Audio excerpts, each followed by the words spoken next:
Nathan. G'day. Paul and Pauline here down at the waterfront at Burham Heads. And while we've been travelling along the coast up here in Queensland, we've been reading some of the miracles associated with Jesus' ministry. So today we're reading about a couple of them from Mark chapter 5, from verse 21. And when Jesus had crossed again in the boat to the other side, a great crowd gathered about him, and he was beside the sea. Then came one of the rulers of the synagogue, Jairus by name, and seeing him he fell at his feet and implored him earnestly, saying, "My little daughter is at the point of death. Come and lay your hands on her so that she may be made well and live." And he went with him, and a great crowd followed him and thronged about him. And there was a woman who had a discharge of blood for 12 years, and who had suffered much under the many physicians, and had spent all that she had, and she was no better, but rather grew worse.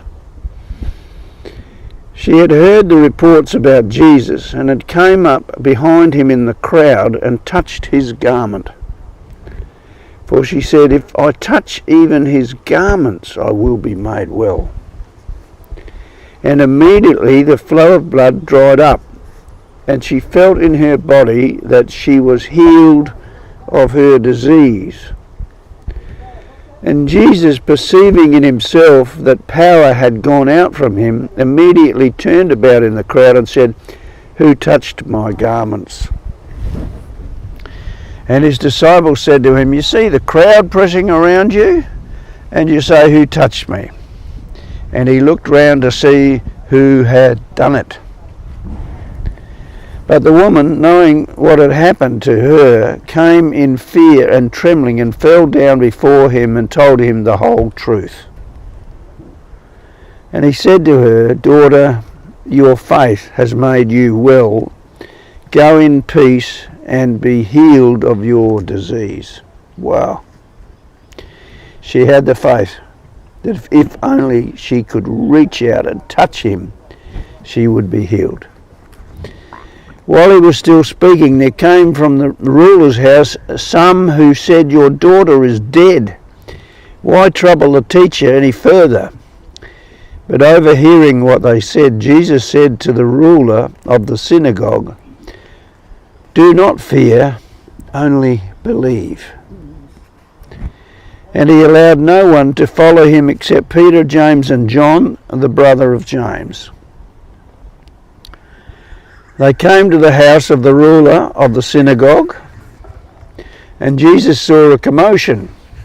People were weeping and wailing loudly. And when he had entered, he said to them, "Why are you making a commotion and weeping? The child is not dead, but sleeping." And they laughed at him. But he put them all outside. He took the child's father and mother and those who were with him, and went in to where the child was. Taking her by the hand, he said to her, "Talitha cum," which means, "Little girl, I say to you, arise." And immediately the girl got up and began walking, for she was 12 years of age.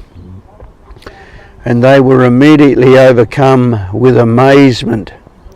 And he strictly charged them that no one should know this, and told them to give her something to eat. What a mighty God we serve. What a mighty God. That he would send his son Jesus to live like the Son of a Man and walk the streets like any other man, and then perform incredible miracles. What a mighty God we serve. And it's so lovely to read of the miracles of Jesus as we go through the Bible, and to be encouraged to know that miracles do happen. We've just been up to Tannum Sands, and we've got a testimony coming soon on our YouTube channel about a miracle school, a Christian school that is being started. It's already running for 7 weeks by a couple of people who had the faith and believe God spoke to them to start a Christian school in Tannum Sands. And you'll be hearing that shortly as we get the video edited and put together for publication. But miracles do happen. People are healed. Christian schools are built without money and without land and without resources, but they happened. It happened, and we're going to tell that story soon. In the meantime, you get into the Word. And let the Word of God get into you. Let the Word of God get into you. Bye for now. See you again.